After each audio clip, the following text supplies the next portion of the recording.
நிலவரப்படி காலை 8:30 மணி செய்திகள். முதலில் ஜிம் தலைப்புச் செய்திகளை காணலாம். G7 மாநாட்டில் இன்று உரையாற்றுகிறார் பிரதமர் நரேந்திர மோடி. செயற்கை நுண்ணறிவு மற்றும் ஆப்பிரிக்க விவகாரங்கள் குறித்து விவாதிக்க உள்ளதாக தகவல். குவைத் தீ விபத்தில் உயிரிழந்த 7 பேரின் குடும்பத்துக்கும் தலா ரூபாய் 5 லட்சம் நிவாரணம். முதலமைச்சர் மு.க. ஸ்டாலின் உத்தரவு.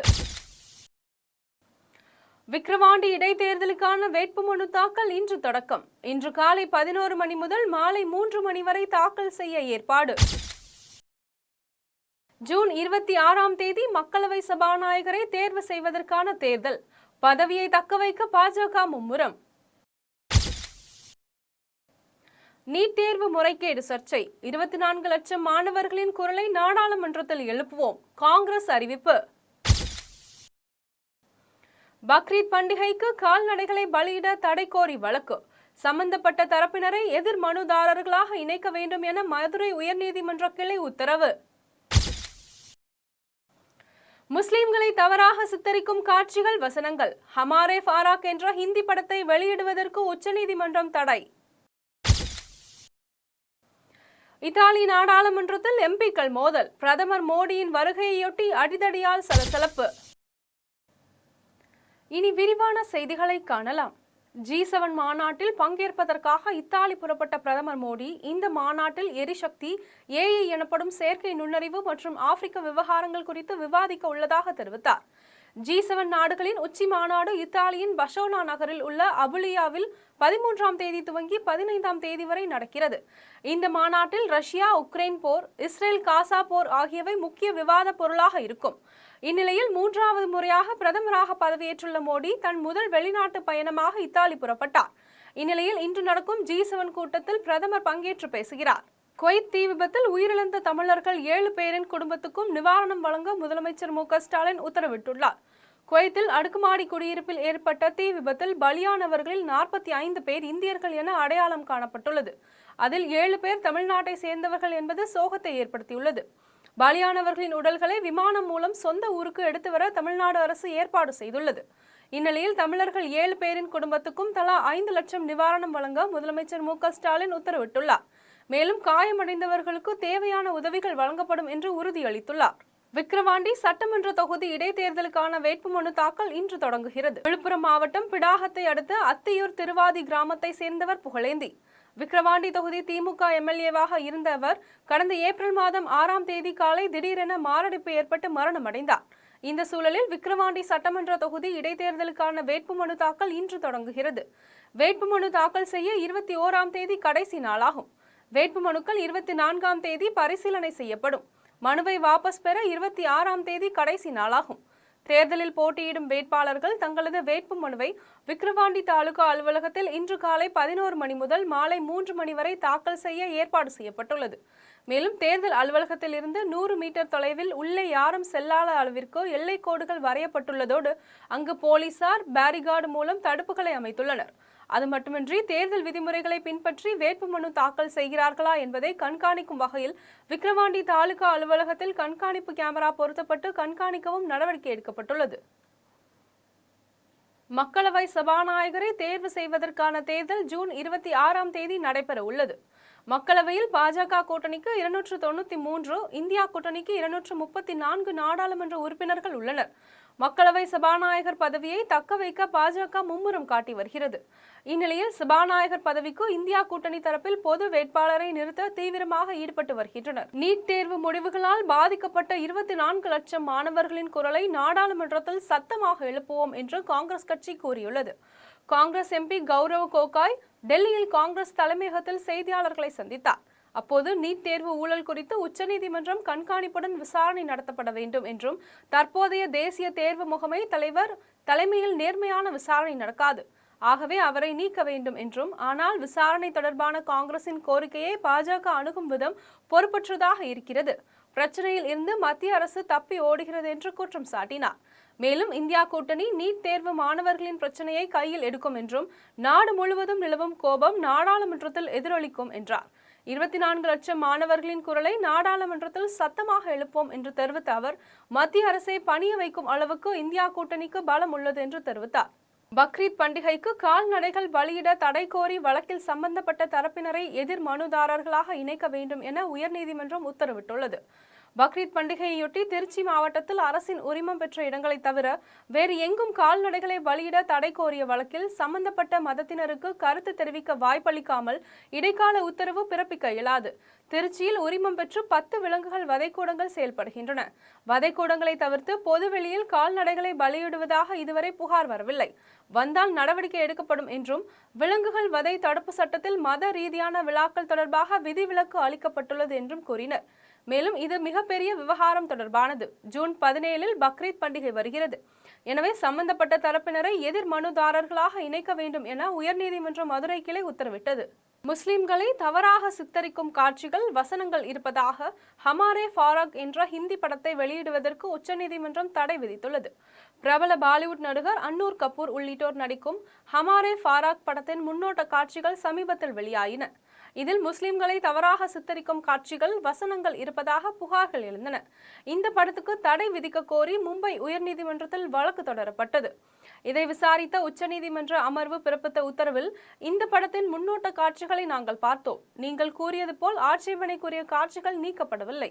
முன்னோட்ட காட்சிகளே இவ்வளவு ஆட்சேபகரமாக இருந்தால் படம் எப்படி இருக்கும்?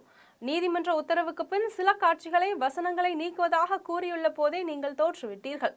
ஆட்சேபனைக்குரிய, சர்ச்சைக்குரிய காட்சிகள், வசனங்கள் உள்ள இந்த திரைப்படத்தை வெளியிடுவதற்கு தடை விதிக்கப்படுகிறது என்று உத்தரவில் கூறப்பட்டுள்ளது. இத்தாலியில் G7 நாடுகளின் உச்சி மாநாடு இன்று துவங்க உள்ள நிலையில் அந்நாட்டு நாடாளுமன்றத்தில் எம்பிக்கள் ஒருவரையொருவர் மோதிக்கொண்ட சம்பவம் அரங்கேறியுள்ளது.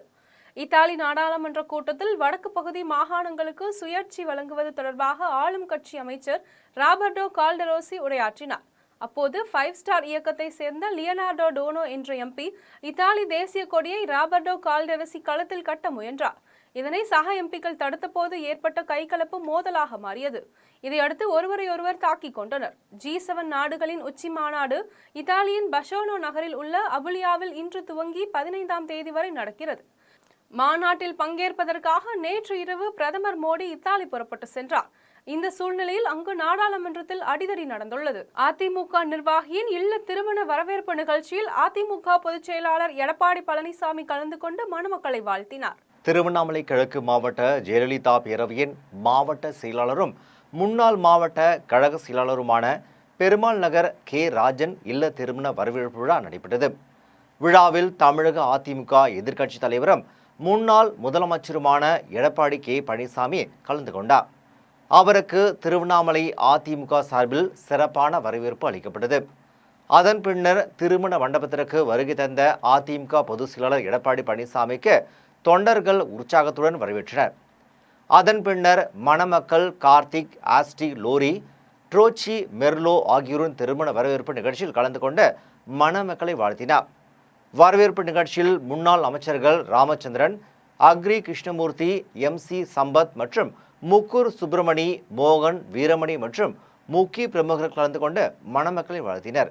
தறிக்கெட்டு ஓடும் பாஜக அரசிற்கு கடிவாளம் போடும் அரசாக நாடாளுமன்றத்தில் திமுக செயல்படும் என்று அமைச்சர் சேகர் பாபு தெரிவித்துள்ளார். சென்னை கலைவாணர் அரங்கில் முத்தமிழறிஞர் டாக்டர் கலைஞர் நூற்றாண்டு நிறைவு விழாவை முன்னிட்டு சென்னை கிழக்கு மாவட்ட திமுக சார்பில் அமைச்சர் P.K. சேகர்பாபு ஏற்பாட்டில் உயிரட்டும் திராவிடர் வேதம், ஒலிக்கட்டும் உதய கீதம் எனும் தலைப்பில் நிகழ்ச்சி நடைபெற்றது. இதில் 20 ஆட்டோ ஓட்டுநர்களுக்கு ஆட்டோ வழங்குதல், 1000 கல்லூரி மாணவ மாணவிகளுக்கு தலா 10,000 ரூபாய் கல்வி உதவித்தொகை மற்றும் உபகரணங்கள் வழங்கும் நிகழ்ச்சி நடைபெற்றது. இதில் பள்ளி கல்வித்துறை அமைச்சர் அன்பில் மகேஷ் பொய்யாமொழி, நாடாளுமன்ற உறுப்பினர் தயாநிதி மாறன், சென்னை மாநகராட்சி மேயர், சட்டமன்ற உறுப்பினர்கள் தாயகம் கவி, வெற்றி அழகன், ஜோசப் சாமுவேல் ஆகியோர் கலந்து கொண்டு மாணவர்களுக்கு கல்வி உதவித்தொகை மற்றும் கல்வி உபகரணங்களை வழங்கினர். விழாவில் நாடாளுமன்ற உறுப்பினர் தயாநிதி மாறன் சிறப்புரையாற்றினார். அப்போது இந்தியாவில் 400 சீட்டுகளை பெற்று தமிழ்நாட்டில் பாஜக மலரும் என்று விதவிதமாக கதை விட்டனர். ஆனால் தமிழ்நாட்டில் மக்கள் கலைஞர் பக்கம்தான் என்பதை நிரூபித்தனர் என்றார். உத்தரப்பிரதேசத்தில் உள்ள சகோதரர்கள் தமிழ்நாட்டில் வந்து வேலை செய்ததால் அவர்கள் சுயமரியாதை என்ன என்பதை உணர்ந்து தேர்தலில் உத்தரப்பிரதேச மக்கள் பாஜகவை பின்னடைய செய்தனர் என்று தெரிவித்தார். இவனைத் தொடர்ந்து அமைச்சர் சேகர்பாபு பேசினார். நிகழ்ச்சியை தொடர்ந்து அமைச்சர் சேகர்பாபு செய்திகளை சந்தித்து பேசினார். அப்போது தறிக்கட்டு ஓடும் பாஜக அரசிற்கு கடிவாளம் போடும் அரசாக நாடாளுமன்றத்தில் திமுக செயல்படும் என்றும், கோயம்பேடு பள்ளிவாசலை இடிக்க அரசோ அல்லது சென்னை பெருநகர வளர்ச்சி குழுமமோ நினைக்கவில்லை என்றும், இது முற்றிலும் உச்சநீதிமன்றத்தின் தீர்ப்பின் அடிப்படையில்தான் மசூதியை இடித்தார்கள் என்றும் அமைச்சர் சேகர்பாபு தெரிவித்தார். தறிக்கட்டு ஓடுகின்ற அரசாக ஒன்றிய அரசு இருக்கின்ற பொழுது அதற்கு கடிவாளமாக நிச்சயம் தமிழகத்திலிருந்து தேர்ந்தெடுக்கப்பட்ட 40 நாடாளுமன்ற உறுப்பினர்கள் உதவியாக இருப்பார்கள். கடந்த முறை கூட அது போன்றுதான் ஒரு செய்தியை பரப்பினார்கள். கடந்த முறை பல்வேறு உரிமைகளுக்காக நாடாளுமன்றத்திலே குரல் கொடுத்த இயக்கம், பல்வேறு மக்கள் விரோத சட்டங்களுக்கு தடையாக இருந்த இயக்கம் திராவிட முன்னேற்ற கழகம் என்பதை தெரிவித்துக் கொள்கிறோம். அதுபோல் இந்த முறையும் உறவுக்கு கை கொடுப்போம், உரிமைக்கு குரல் கொடுப்போம் என்கிற வகையில் தமிழகத்து எம்பிக்கள் நிச்சயம் தமிழகத்திற்கு மட்டுமல்ல, இந்தியா ஒன்றியத்திலே எங்கே யாருக்கு அத்துமீறல்கள், அநியாயம், அடக்குமுறைகள் நடந்தாலும் அதை தட்டி கேட்பதற்கு தமிழகத்திலே தேர்ந்தெடுக்கப்பட்ட மாண்புமிகு தமிழக முதல்வர் தளபதி அவர்கள் தலைமையில் அமைந்த இந்த கூட்டணியில் வெற்றி பெற்ற அனைத்து நாடாளுமன்ற உறுப்பினர்களும் உறுதியோடும் தைரியத்தோடும் நிச்சயம் ஒன்றிய அரசை தட்டி கேட்பார்கள். கேட்கலம்மா.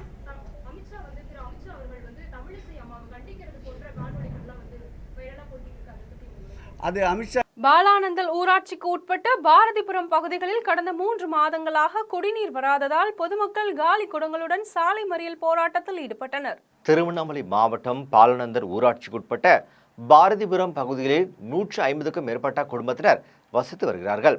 இப்பகுதியில் கடந்த 3 மாதமாக குடிநீர் வழங்காததால் ஆத்திரமடைந்த மக்கள் ஊராட்சி மன்ற தலைவரை கண்டித்தும் குடிநீர் முறையாக வழங்க வேண்டும் எனவும் வலியுறுத்தியும் திருவண்ணாமலை அவலூர்பேட்டை சாலையில் பாலானந்தல் கோற்றோடு அருகே லட்சுமணன் தலைமையில் பொதுமக்கள் காலி குடங்களுடன் சாலை மறியல் போராட்டத்தில் ஈடுபட்டனர். அப்போது நிரந்தரமாக குடிநீர் முறையாக வழங்க வேண்டும் என்றும், தற்போது தற்காலிகமாக குடிநீர் சப்ளை செய்ய வேண்டும் என்றும் வலியுறுத்தினர். மேலும் குடிநீர் வழங்கவில்லை என்றால் மீண்டும் சாலை மறியலில் ஈடுபடுவோம் என்றும் பாரதிபுரம் மக்கள் தெரிவித்தனர். தண்ணி வரல குடிக்க, பக்கத்து கிணத்துல போனா கிணத்துக்கார எங்க பயிருக்கே பார்த்தாலும் எங்க கிணத்துக்கு வரேன், அங்க இருந்து கல்லெடுத்து வெட்டி அடிக்கிறான். நாங்க 6 மாசமா தண்ணி இல்லாம ரொம்ப கஷ்டப்படுறோம் ஐயா. அதனாலதான் இன்னைக்கு வந்து காலி கொடுத்தாங்க வந்து ரோட்ல நிக்கிறோம். கேட்டாக்கா பஞ்சாயத்து தலைவரை போய் கேட்டாக்கா பா மாணிக்கவேல் அவர் என்ன சொல்றாருன்னா, நாங்க வந்து யூனியன் ஆபீஸ்ல மனு கொடுத்துருக்கோம், அங்க ஒர்க் ஆர்டர் வந்தா தான் நாங்க பண்ண முடியும், இல்லைங்களால எதுவும் பண்ண முடியாதுன்னு சொல்லிட்டு தலைவர் ஊர் தலைவர் சொல்றாரு. பக்கத்தில் ஒரு கிணத்துல 3/4 கிணறு தண்ணி இருக்கு. அதுல இருந்து நான் ஒரு 20 பழுப்புல இருந்து இப்போ போட்டாக்கா அந்த மோட்டர்ல ஜாயின் பண்ண முடியும், அந்த கிணத்துல ஜாயின் பண்ணலாம். அதை கேட்டாக்கா ஒர்க் ஆர்டர் வந்தா தான் நாங்கள் பண்ண முடியும்னு சொல்றாரு பஞ்சாயத்து தலைவர். 6 மாசம் ஆச்சு எங்களுக்கு வந்து தண்ணி ஒழுங்கா வந்து. தமிழக முதலமைச்சரின் அறிவுறுத்தலின்படி முதற்கட்டமாக 14 மாவட்டங்களில் உள்ள ரேஷன் கடைகள் மூலம் தேங்காய் எண்ணெய் விநியோகிக்க விரைவில் நடவடிக்கை எடுக்கப்பட்டு வருகிறது என்று பொள்ளாச்சியில் நாடாளுமன்ற உறுப்பினர் ஈஸ்வரசாமி தெரிவித்துள்ளார். பொள்ளாச்சி மகாலிங்கபுரத்தில் உள்ள சமத்தூர் ராம ஐயங்கார் அரசு மேல்நிலைப் பள்ளி மாணவர்களுக்கு தமிழ்நாடு அரசின் இலவச சைக்கிள்கள் வழங்கும் நிகழ்ச்சி நடைபெற்றது. பொள்ளாச்சி நகராட்சி தலைவர் சியாமலா நவநீத கிருஷ்ணன் தலைமையில் நடைபெற்ற நிகழ்ச்சியில் பொள்ளாச்சி நாடாளுமன்ற உறுப்பினர் ஈஸ்வரசாமி கலந்து கொண்டு 41 மாணவர்களுக்கு இலவச சைக்கிள்களை வழங்கினார். நிகழ்ச்சியில் திமுக நகர செயலாளர் நவநீத கிருஷ்ணன், துணை செயலாளர் தர்மராஜ், தலைமை பொதுக்குழு உறுப்பினர்கள் மூகா முத்து, ஜெயக்குமார், ஆச்சிப்பட்டி பாலு, நகராட்சி கவுன்சிலர்கள் பலர் கலந்து கொண்டனர். நிகழ்ச்சியில் தொடர்ந்து நாடாளுமன்ற உறுப்பினர் ஈஸ்வரசாமி செய்தியாளர்களை சந்தித்து பேசினார். அப்போது சென்னையில் இருந்து கோவை வரை இயக்கப்படும் சேரன் எக்ஸ்பிரஸ் ரயிலை பொள்ளாச்சி வரை நீட்டிக்க மத்திய அரசிடம் வலியுறுத்தப்படும் என்றும், தென்னை விவசாயிகளின் நீண்ட நாள் கோரிக்கையை ஏற்று நாடாளுமன்ற தேர்தலின் போது திமுக தலைவர் அளித்த வாக்குறுதியின்படி உணவுத்துறை அமைச்சர் சக்கரபாணியின் வழிகாட்டுதலின்படியும் முதலமைச்சர் மு க ஸ்டாலின் அறிவுறுத்தலின்படியும் தமிழ்நாட்டில் முதல் கட்டமாக 14 மாவட்டங்களில் உள்ள ரேஷன் கடைகளில் தேங்காய் எண்ணெய் விநியோக விரைவில் நடவடிக்கை எடுக்கப்படும் என்றும் நாடாளுமன்ற உறுப்பினர் ஈஸ்வரசாமி தெரிவித்துள்ளார். நாடாளுமன்ற தொகுதியிலே முதல் கோரிக்கையாக ஏற்கனவே நமது அரசினுடைய தேர்தல் அறிக்கையில் சொல்லப்பட்டிருக்கக்கூடிய நமது சேரன் எக்ஸ்பிரஸ் ரயிலை பொள்ளாச்சி வரை நீட்டிக்கக்கூடிய திட்டத்தை செயல்படுத்துவதற்குண்டான திட்டத்தை நமது கூட்டத்தொடரின் வாய்க்கலாக வைக்கப்படும். அதே நேரத்தில் நமது விவசாயம் சார்ந்த பகுதிக்கு நமது ஒன்றிய அரசின் மூலமாக வழங்கக்கூடிய திட்டங்களை பெற்றுத்தருவதற்கான முயற்சிகள் மேற்கொள்ளப்படும். இந்த தருணத்தில் நம்ம தேர்தல் அறிக்கை சொல்லப்பட்ட ஒரு திட்டமான நமது ரேஷன் கடைகளிலே தேங்காய் எண்ணெய் விநியோகம் செய்வது சம்பந்தமாக ஒரு 14 மாவட்டங்களில் ஒரு முன்னோட்டமாக அந்த மாவட்டங்களுக்கு ஒரு வழங்கி இந்த திட்டம் எவ்வாறு செயல்படுத்தலாம் என்பது சம்பந்தமான ஆலோசனை மாண்புமிகு உணவுத்துறை அமைச்சர் மூலமாக மாண்புமிகு தமிழ்நாட்டினுடைய முதலமைச்சர் அவர்கள் வழிகாட்டுதலின்படி அந்த திட்டத்தை செயல்படுத்தியிருக்கிறார் என்பதை இந்த இடத்தில் நான் தெரிவித்துக் கொள்கின்றேன். ஜெம் தொலைக்காட்சியில் செய்தி வெளியிட்டதன் எதிரொலியாக விரைந்து வந்து மின்கம்பியை மாற்றிய வாணியம்பாடி மின்துறை அதிகாரிகளுக்கும் ஜெம் தொலைக்காட்சிக்கும் பொதுமக்கள் நன்றி தெரிவித்தனர்.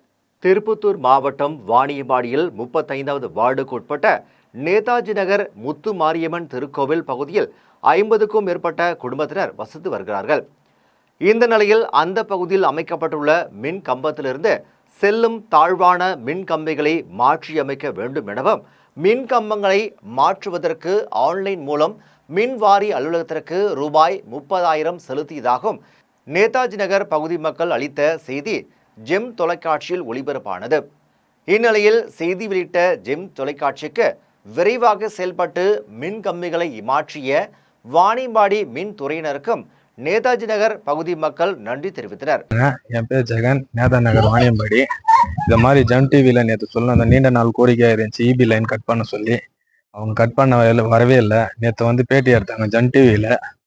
பேட்டி எடுத்து காலையில் 8 மணி நியூஸ் வந்துச்சு. 8 மணி நியூஸ் வந்த உடனே 10 மணிக்கு வந்து வேலையை ஸ்டார்ட் பண்ணி இப்போ எனக்கு மேலே லைன் போயிருந்தது கட் பண்ணிட்டாங்க. ஜெம் டிவிக்கு ரொம்ப நன்றி. நாங்கள் ஊர் சார்பாக பொதுமக்கள் வந்து பசங்களுக்கு எதாவது சின்ன சிறிய ஆபத்து கூட இல்லாமல் கரெக்டாக பண்ணி கொடுத்தாங்க. ஜெம் டிவிக்கு ஊர் சார்பாக நன்றி சொல்லி. அனஞ்சான் விலையில் செயல்படும் அலுமினிய பாத்திர ஆலையை மாசு கட்டுப்பாட்டு வாரியம் மூட வேண்டும் என வலியுறுத்தி தமிழ்நாடு தலித் உரிமைகள் பாதுகாப்பு இயக்கத்தினர் கண்டன ஆர்ப்பாட்டத்தில் ஈடுபட்டனர். கன்னியாகுமரி மாவட்டம் திருவட்டார் தாலுகா ஏற்றக்கோடு அனஞ்சாலை விலையில் குடியிருப்பு பகுதிகளுக்கு மத்தியில் அரசு அனுமதியின்றி சட்டவிரோதமாக அலுமினிய பாத்திர ஆலை மற்றும் அலுமினிய பாத்திரங்களுக்கு ஆசிட் ஏற்றும் தொழிற்சாலை இயங்கி வருகிறது. இந்த ஆலையின் மூலம் கேன்சர் நோய் ஏற்படும் என்று அப்பகுதி மக்கள் குற்றம் சாட்டுகிறார்.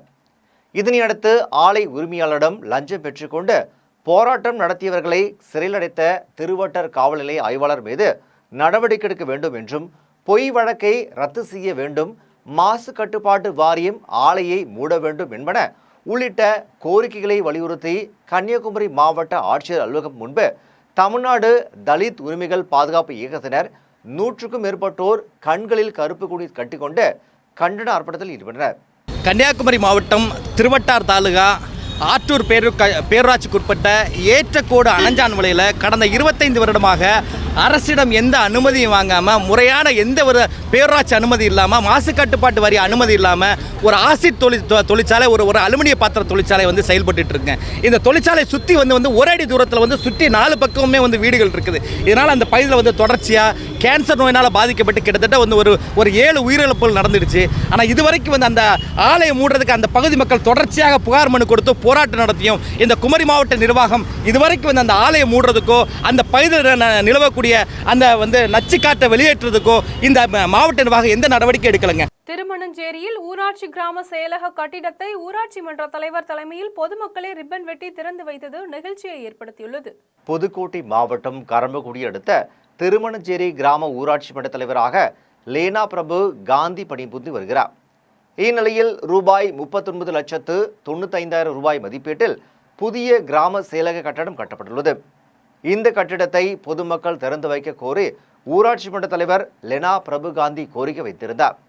இந்நிலையில் ஊராட்சி மன்ற தலைவரின் கோரிக்கை ஏற்று பொதுமக்களே கிராம செயலக கட்டிடத்தை ரிப்பன் வெட்டி குத்துவிளக்கேற்றி வைத்து திறந்து வைத்தனர். தற்போது உள்ள காலகட்டத்தில் அமைச்சர்கள், நாடாளுமன்ற உறுப்பினர்கள், சட்டமன்ற உறுப்பினர்கள் புதிய கட்டிடத்தை திறந்து வைப்பது வழக்கம். ஆனால் வழக்கத்திற்கு மாறாக ஊராட்சி மன்ற தலைவரின் வேண்டுகோளுக்கிணங்க பொதுமக்களே கிராம செயலக கட்டடத்தை திறந்து வைத்த சம்பவம் நிகழ்ச்சியை ஏற்படுத்தியுள்ளது. நிகழ்ச்சிக்கு வருகை தந்த அனைவரையும் ஊராட்சி மன்ற தலைவர் பொன்னாடை போர்த்தி வரவேற்றார். கடையம் சார்பதிவாளர் பைசூல் ராணி என்பவரிடமிருந்து கணக்கில் வராத 1,59,000 தென்காசி லஞ்ச ஒழிப்பு காவல்துறையினர் கைப்பற்றினர். தென்காசி மாவட்டம் கடையம் சார் பதிவாளர் அலுவலகத்தில் லஞ்சம் பெற்றுக்கொண்டு பத்திரப்பதிவு நடைபெறுவதாக தென்காசி லஞ்ச ஒழிப்பு துறையினருக்கு ரகசிய தகவல் கிடைத்ததன் பேரில் தென்காசி லஞ்ச ஒழிப்பு துறையின் துணை கண்காணிப்பாளர் பாலசுதர் தலைமையில் உதவி ஆய்வாளர் ராஜா பிரபு, வேணுகோபால், கணேசன் ஆகியோர் பங்கேற்ற சார் பதிவாளர் அலுவலகத்தில் திடீரென சோதனை மேற்கொண்டனர். அப்போது கடையும் சார் பதிவாளர் ஃபைசுல் ராணி என்பவரிடமிருந்து கணக்கில் வராத 1,59,000 கைப்பற்றினர். இதேபோன்று தென்காசி மாவட்டம் எடைக்கால், தென்காசி, செங்கோட்டை, கடைநல்லூர், வாசுதேவநல்லூர், புளியங்குடி, வீரசிகாமணி, சுரண்டை, சிவகிரி, சங்கரன்கோவில் ஆகிய பகுதிகளில் உள்ள சார் பதிவாளர் அலுவலகங்களில் லஞ்ச ஒழிப்பு காவல்துறையினர் சோதனை செய்தால் கணக்கில் வராத பணம் அதிகமாக நடமாட்டம் உள்ளது என்று சமூக ஆர்வலர்கள் தெரிவித்தனர். தண்டையார்பேட்டையில் கண் ஒளியியல் கல்லூரி மற்றும் மருத்துவமனை சார்பில் உலக உயர் இரத்த அழுத்த தினத்தை முன்னிட்டு விழிப்புணர்வு மனித சங்கிலி நடைபெற்றது. உலக உயர் இரத்த அழுத்த தினத்தை முன்னிட்டு சென்னை தண்டையார்பேட்டையில் அமைந்துள்ள MN கண் மருத்துவக் கல்லூரி மற்றும் மருத்துவமனையும் இணைந்து நிர்வாக இயக்குனர் டாக்டர் மதிவாணன் நடராஜன், துணைத் தலைவர் டாக்டர் ஷாலினி மதிவாணன் ஆகியோரின் அறிவுறுத்தலின்படி விழிப்புணர்வு மனித சங்கிலி நடத்தியது. நிகழ்ச்சிக்கு கண் மருத்துவர்கள் டாக்டர் நிவேன் நிஷாந்த், பிரதீபா, தேவி நிவியன், ஸ்ருதி நிஷாந்த் ஆகியோரை தலைமை தாங்கினர். விழிப்புணர்வு மனித சங்கிலியில் மருத்துவமனையில் பணிபுரியும் கண் மருத்துவர்கள், செவிலியர்கள் மற்றும் கண் மருத்துவக் கல்லூரியில் பயிலும் மருத்துவ மாணவ மாணவிகள் என 100க்கும் மேற்பட்டோர் பங்கேற்று இரத்த அழுத்த விழிப்புணர்வு ஏற்படுத்தும் வாசகங்கள் அடங்கிய பதாகைகளை கையில் ஏந்தியபடி இரத்த அழுத்தம் குறித்து பொதுமக்களிடையே விழிப்புணர்வை ஏற்படுத்தினர். அப்போது பொதுமக்களிடையே துண்டு பிரசுரங்களை விநியோகித்தனர். உலக ஹைப்பர் டென்ஷன் டே, இரத்த அழுத்த நோய்க்கான மாதத்தை மக்களுக்கு அவேர்னஸ் கொடுக்கணுங்கிறதுக்காண்டி நாங்கள் எல்லாரும் இன்னைக்கு கூடியிருக்கோம். எதுக்கு அப்படி ஒரு அவேர்னஸ் வேணும் அப்படின்னா, எல்லாருக்கும் தெரியும் இரத்த கொதிப்பு, சர்க்கரை நோய், இந்த ரெண்டும் ரொம்ப ரொம்ப காமனாக, ரொம்ப அதிகமாக மக்களை அஃபெக்ட் பண்ணக்கூடிய ஒரு வியாதி. இது நம்ம 100 வருஷத்துக்கு முன்னே ரேராக தான் கேள்விப்பட்டிருப்போம். இன்றைக்கி 40 வயசு ஆனால் எல்லாருக்கிட்டையும் ஃபஸ்ட்டு கேட்குறது ரத்த அழுத்தம் இருக்கா, சுகர் இருக்கான்னு தான் கேட்குறோம். ஏன்னா அவ்வளோ காமன் ஆயிடுச்சு.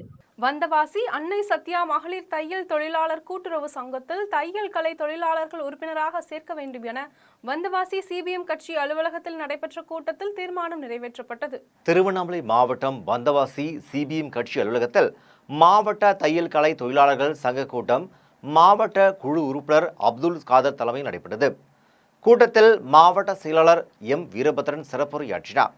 அப்போது வந்தவாசி பெண் தையல் தொழிலாளர்கள் தங்களை கடந்த 2021ஆம் ஆண்டிலிருந்து வட்டாட்சியர் அலுவலகத்தில் அன்னை சத்யா மகளிர் தையல் தொழிலாளர் கூட்டுறவு சங்கத்தில் உறுப்பினராக சேர்க்க வேண்டும் என்று வலியுறுத்தி மனு செய்து வருகிறார்கள் என்றும், கூட்டுறவு சங்க தேர்தல் நடைபெறவுள்ள சூழ்நிலையில் வெளிநபர்களை கூட்டுறவு சங்கத்தில் உறுப்பினராக சேர்த்து வருவதாக கூறப்படுகிறது என்றும் தெரிவித்தார். மேலும் மாவட்ட தையல் கலை தொழிலாளர்கள் சங்க உறுப்பினர்களை அன்னை சத்யா மகளிர் தையல் தொழிலாளர்கள் கூட்டுறவு சங்கத்தில் உறுப்பினர்களாக சேர்க்க வேண்டும் என்றும், அவர்கள் மீது அலட்சியம் காட்டினால் வரும் 19ஆம் தேதி அன்னை சத்ய மகளிர் கையல் தையல் கூட்டுறவு சங்கம் முன்பு மனு கொடுக்கும் ஆர்ப்பாட்டம் நடைபெறும் என்று கூட்டத்தில் முடிவு செய்யப்பட்டது என்றார். மாவட்ட செயலாளர் வீரபத்ரன் தெரிவித்தார். கூட்டத்தில் நகர செயலாளர் M ஜீனத் உட்பட 50க்கும் மேற்பட்ட தையல் சங்க நிர்வாகிகள் கலந்து கொண்டனர். நிறைவாக நகர தலைவர் M கஜிதா நன்றி தெரிவித்தார். கஞ்சா வழக்கில் சவுக்கு சங்கரின் ஜாமீன் கோரிய மனு மீதான தீர்ப்பை வரும் 15ஆம் தேதிக்கு ஒத்திவைத்து போதைப்பொருள் தடுப்பு சிறப்பு நீதிமன்றம் உத்தரவு பிறப்பித்துள்ளது. தேனி மாவட்டத்தில் தங்கியிருந்த போது தனது அறையில் கஞ்சா வைத்திருந்ததாக யூடியூபர் சவுக்கு சங்கர் மீது பதிவு செய்யப்பட்ட வழக்கில் அவருக்கு ஜூன் 19ஆம் தேதி வரை நீதிமன்ற காவலை நீட்டித்து மதுரை மாவட்ட போதைப்பொருள் தடுப்பு சிறப்பு நீதிமன்றம் உத்தரவு பிறப்பித்தது. இதனையடுத்து சவுக்கு சங்கர் கோவை மத்திய சிறையிலிருந்து புழல் சிறைக்கு மாற்றப்பட்டார். இந்நிலையில் இந்த வழக்கில் சவுக்கு சங்கர் தனக்கு ஜாமீன் கோரி தாக்கல் செய்த மனுவை மதுரை மாவட்ட போதைப்பொருள் தடுப்பு சிறப்பு நீதிமன்றத்தில் நீதிபதி செங்கமல செல்வன் முன்பு விசாரணைக்கு வந்தது. அப்போது இருதரப்பு வாதங்களையும் கேட்டறிந்த நீதிபதி வழக்கின் தீர்ப்புக்காக வரும் 15ஆம் தேதிக்கு ஒத்திவைத்து உத்தரவிட்டார். இதனைத் தொடர்ந்து நீதிமன்ற வளாகத்தில் சவுக்கு சங்க தரப்பு வழக்கறிஞர் கோபாலகிருஷ்ணன் செய்தியாளரை சந்தித்து பேசினார். அப்போது கோவை சிறையிலிருந்து புழல் சிறைக்கு மாற்றப்பட்ட சவுக்கு சங்கரை சிறை விதிகளை மீறி 24 மணி நேரமும் சிறையில் தனியாக காவலர் கண்காணித்து வருவதாகவும், சவுக்கு சங்கரின் கையில் இருந்த காயத்திற்கான சிகிச்சை குறித்து புழல் சிறை நிர்வாகத்திடம் கேட்டபோது மருத்துவ சான்று இல்லை என கூறுகிறார்கள் என்றும் வழக்கறிஞர் கோபாலகிருஷ்ணன் தெரிவித்தார். இல்லை இந்த காவல்துறை என்ன காரணத்திற்காக, இல்லை இந்த சிறை நிர்வாகம் என்ன காரணத்துக்காக அவரை எல்லா இடத்துலேருந்து வித்தியாசப்படுத்தி சிறைக்குள் ஒரு காவலரை வைத்து 24 மணி நேரம் அவரை கண்காணிக்கிறாங்கங்கிறது தெரியல. அவருக்கு நல்லாவே தெரியும் கையில் அடிபட்டிருந்தது. அந்த கையில் அடிபட்டிருந்ததுக்கான ட்ரீட்மெண்ட்டு சென்னை மத்திய சிறையில் கேட்டபோது, புழல் சிறையில் கேட்டபோது எங்களுக்கு அது குறித்த எந்த மெடிக்கல் ரெக்கார்ட்ஸும் வரலைன்னு சொல்லிட்டு அப்பட்டமாக ஒரு பொய் சொல்கிறாங்க. உங்களுக்கே தெரியும், திருச்சி மதுரை கோர்ட்டில் எல்லாம் ஆஜராகையில் அவருக்கு தனக்கு கையில் அடிபட்டிருந்ததாக சொல்லியிருந்தார். நீதிமன்றத்தில் வந்து அதை பதிவு செய்திருந்தார். இத்தனைக்கு மேலே அவருக்கு அந்த கையில் அடிபட்டதுக்கான சிகிச்சை வழங்கப்படலை. மஞ்சள் குடும்ப அட்டையை சிவப்பு அட்டையாக மாற்றி தருவதற்கு மூதாட்டியிடம் லஞ்சம் கேட்ட அதிகாரிகளை கண்டித்து சுயேட்சை சட்டமன்ற உறுப்பினர் நேரு தலைமையில் 100க்கும் மேற்பட்ட போராட்டத்தில் ஈடுபட்டனர். புதுச்சேரி லாஸ்பேட்டை சேர்ந்த மூதாட்டி தனது மஞ்சள் குடும்ப அட்டையை சிவப்பு அட்டையாக மாற்றக் கோரி குடிமைப் பொருள் வழங்கல் குழுவில் கடந்த 6 மாதத்துக்கு முன்பு விண்ணப்பித்திருந்தார். இதற்கு அங்கிருந்த அதிகாரிகள் மற்றும் ஊழியர்கள் லஞ்சம் கேட்டதாக கூறப்படுகிறது. இந்நிலையில் அதிகாரிகளால் அலைக்கழிக்கப்பட்ட மூதாட்டி சுயேட்சை சட்டமன்ற உறுப்பினர் நேருவை சந்தித்து முறையிட்டார். அதன் பின்னர் சட்டமன்ற உறுப்பினர் நேரு தலைமையில் 100க்கும் மேற்பட்ட பொதுநல அமைப்பினர் பங்கேற்று குடிமைப் பொருள் வழங்கல் துறை அலுவலகத்தை முற்றுகையிட்டு தரையில் அமர்ந்தும் தர்ணா போராட்டத்தில் ஈடுபட்டனர். அப்போது புதுவை அரசை கண்டித்தும் அதிகாரிகளை கண்டித்தும் கண்டன கோஷங்களை எழுப்பினர். இதனால் அங்கு பரபரப்பு ஏற்பட்டது. அலைஞ்சு என்னால் முடியல. இவங்க வந்து இந்த கார்டை வந்து இந்த அட்மிகிராசம் எடுக்கவும் மாட்டேன்றாங்க. இங்கே கொடுத்தா அங்கே, அங்கே கொடுத்தா இங்கே. ரொம்ப என்னால் முடியல. நான் அலைஞ்சு பார்த்துட்டு நான் வந்து ரொம்ப இன்னைக்குனாச்சும் போயிட்டு வருவோம் அப்படின்ட்டு ஏதோ வந்தேன் நான். இப்போ ஐயா வாங்கி கொடுக்குறாரு எனக்கு. அந்த தொகுதியில் அவங்க உதவி செய்யலை எனக்கு. கண்டிப்பாக நான் மறக்க மாட்டேன் இதை. ராணிப்பேட்டை மாவட்டத்தில் தமிழ்நாடு ஆரம்ப பள்ளி ஆசிரியர் கூட்டணி சார்பில் 2 அம்ச கோரிக்கைகளை வலியுறுத்தி தமிழக அரசிற்கு எதிராக கண்டன ஆர்ப்பாட்டம் நடைபெற்றது. ராணிப்பேட்டை மாவட்டம் முத்துக்கடை பேருந்து நிலையத்தில் தமிழ்நாடு ஆரம்ப பள்ளி ஆசிரியர் கூட்டணி சார்பில் மாவட்ட தலைவர் பிரபாகரன் தலைமையில் மாநிலம் மற்றும் மாவட்ட அளவிலான 100க்கும் மேற்பட்ட ஆசிரியர்கள் கண்டன ஆர்ப்பாட்டத்தில் ஈடுபட்டனர். அப்போது NHIS திட்டத்தின் அரசாணைப்படி கட்டணமில்லா சிகிச்சை வழங்க வேண்டும் என்றும் ஆசிரியர்கள் மற்றும் அரசு ஊழியர்களின் ஊதியத்தில் மாதந்தோறும் வருமான வரி பிடித்தம் செய்யும் நடைமுறையை கைவிட வேண்டும் என்று வலியுறுத்தினர். ராணிப்பேட்டை அருகே விலை உயர்ந்த செல்போனை கண்டெடுத்து காவல்துறையினரிடம் ஒப்படைத்த பள்ளி மாணவர்களை காவல்துறையினர் பாராட்டினர். ராணிப்பேட்டை மாவட்டம் கலவை பகுதியில் செயல்பட்டு வரும் மதர் மெட்ரிக் மேல்நிலைப் பள்ளியில் 10ஆம் வகுப்பு மற்றும் 6ஆம் வகுப்பு பயிலும் ஜோதீஸ்வரன், கமலேஸ்வரன் ஆகிய 2 பள்ளி மாணவர்கள் படித்து வருகிறார்கள். இந்நிலையில் வழக்கம் போல் காலை பள்ளிக்கு செல்வதற்காக இருவரும் வீட்டிலிருந்து பேருந்து நிலையத்திற்கு சென்று பேருந்து நிலையத்தில் நின்றனர். அப்போது கீழே விலை உயர்ந்த செல்போன் ஒன்று இருந்ததை கண்டு அதனை எடுத்துக்கொண்டு இருவரும் கலவை காவல் நிலையத்தில் ஒப்படைத்தனர்.